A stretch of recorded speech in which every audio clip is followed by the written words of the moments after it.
Good afternoon. So one thing that's not in my bio that I'm probably most proud of is that I am a mom. While my passion and purpose in life is to do the work of Thurgood Marshall and Charles Hamilton Houston and Ella Baker, my most important job is that I am a mom of Jacqueline. Jacqueline is 12 years old and she goes to a public school in Prince George's County, Maryland. She is going into 8th grade, and it's important to know that she's special. Imagine that, a mom saying her child is special. She plays basketball, she is an incredible singer, and she is my baby. And so I want you to know that it's important to me because Jacqueline has been going to the same school since she was in kindergarten. She's going into 8th grade. It's a K-8 school. And every day I bring her to school and I drop her off every morning. I kiss her as she leaves the car. And I just hope. I hope that when she gets in the building, that learning will happen, that her mind will be open, that she will receive the information she needs to be an incredible person, that she's being nurtured, that she's being loved by every adult in the building.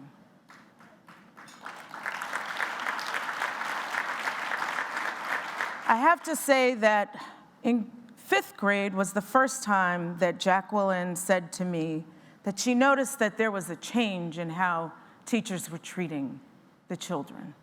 A teacher that she had had for 4th grade and now 5th grade wasn't as nice as he used to be.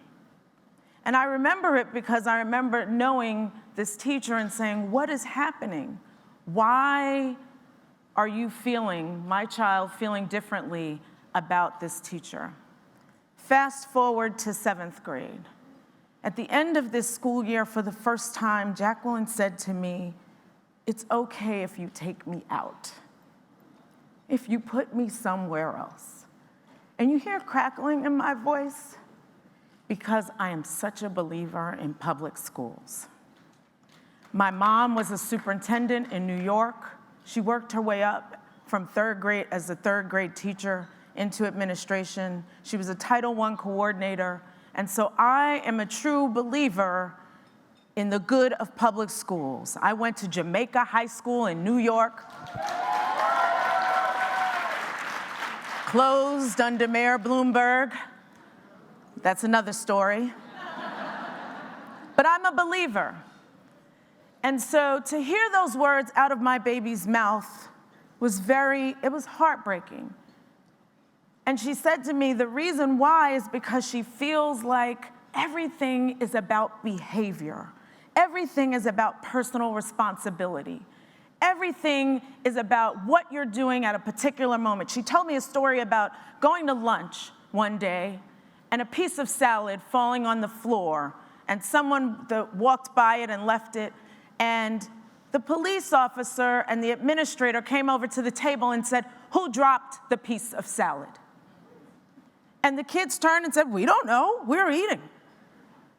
And the officer said, I want someone to take accountability for the salad. The administrator said, yes, who did it? My daughter and another boy said, we'll pick it up, it's no big deal. We'll just pick the salad up and throw it away, no big deal. The officer said, I'm going to go to the cameras. I'm going to find out, and someone is going to take responsibility. I tell you this story because my baby knew something was wrong in that moment, that the adults in the building had decided that they needed to use surveillance cameras to figure out who dropped salad on the floor instead of other kids saying, we're a community, we'll pick it up. And so in that moment, my child understood that the relationships were broken. that there was something happening in the building where the kids couldn't be trusted, that they couldn't be loved anymore, and that they couldn't be nurtured. And so we have a problem. In fact, not only a problem, but a crisis. In this moment where young people are in the streets saying, Black Lives Matter, it is time for each one of us to take up the mantle and play our role. So I'm going to show you a few slides, because here's what we know.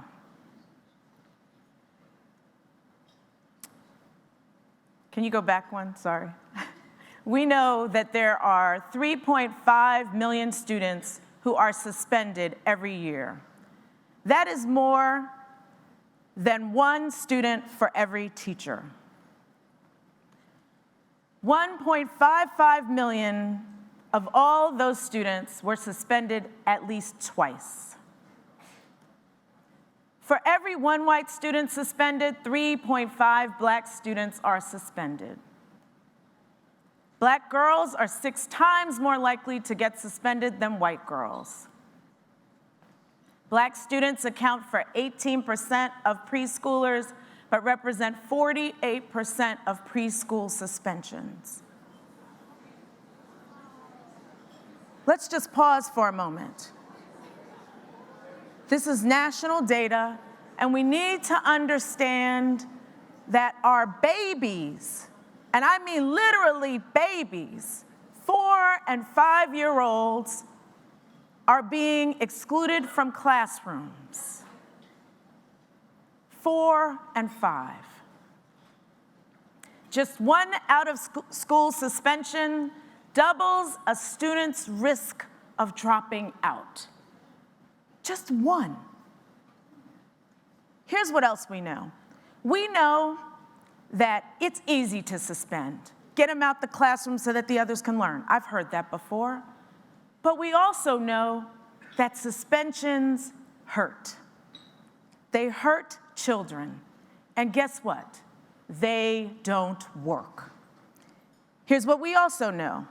We know that if you suspend a child, they're more likely to fail academically. If they're more likely to fail academically, they're more likely to drop out. If they're more likely to drop out, they're more likely to wind up in the criminal justice system, the juvenile justice system, and in poverty for the rest of their lives.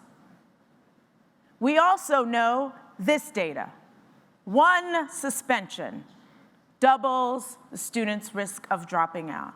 We also know that in a time of testing, in a time in which tests matter above all, unfortunately, that a child's being out of the classroom for even 1 day makes a difference in educational outcomes and in those grades. We also know that if that child is not doing well academically in this age of accountability where politicians want you all to be responsible for just about everything, that a child being out 1 day drives down academic outcomes, leads to bad ratings for schools, and then leads to school closures.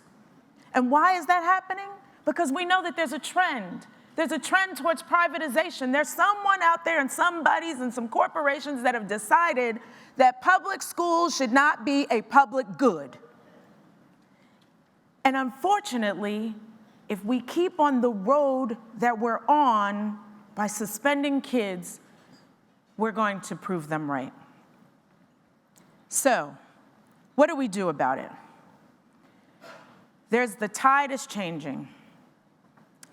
I can say that AFT, from the time that I started a relationship, which really wasn't a relationship, back in 1999 when I started doing this work, we were not on good ground. In fact, AFT had a position that wasn't quite friendly to those of us who were trying to end harsh discipline. But now, fast forward, and I want to thank Randy and the staff at AFT for understanding that what we are doing has to change. And that is tribute to the grassroots movement of parents and young people that has been building across the country for the past 15 years or more.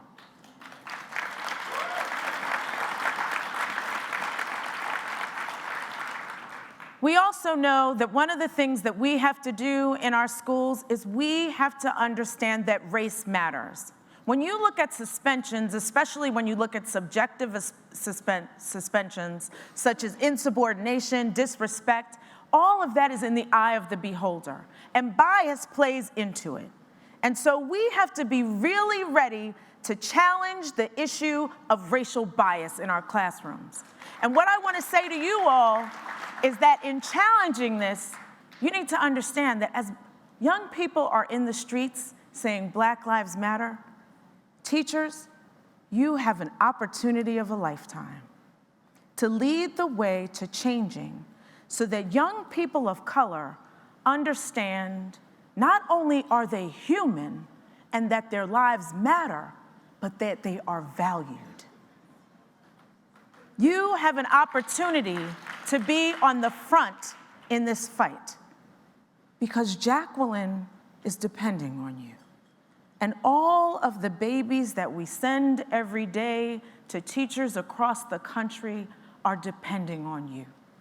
And so we are looking to you to make sure that Black lives do matter. Thank you.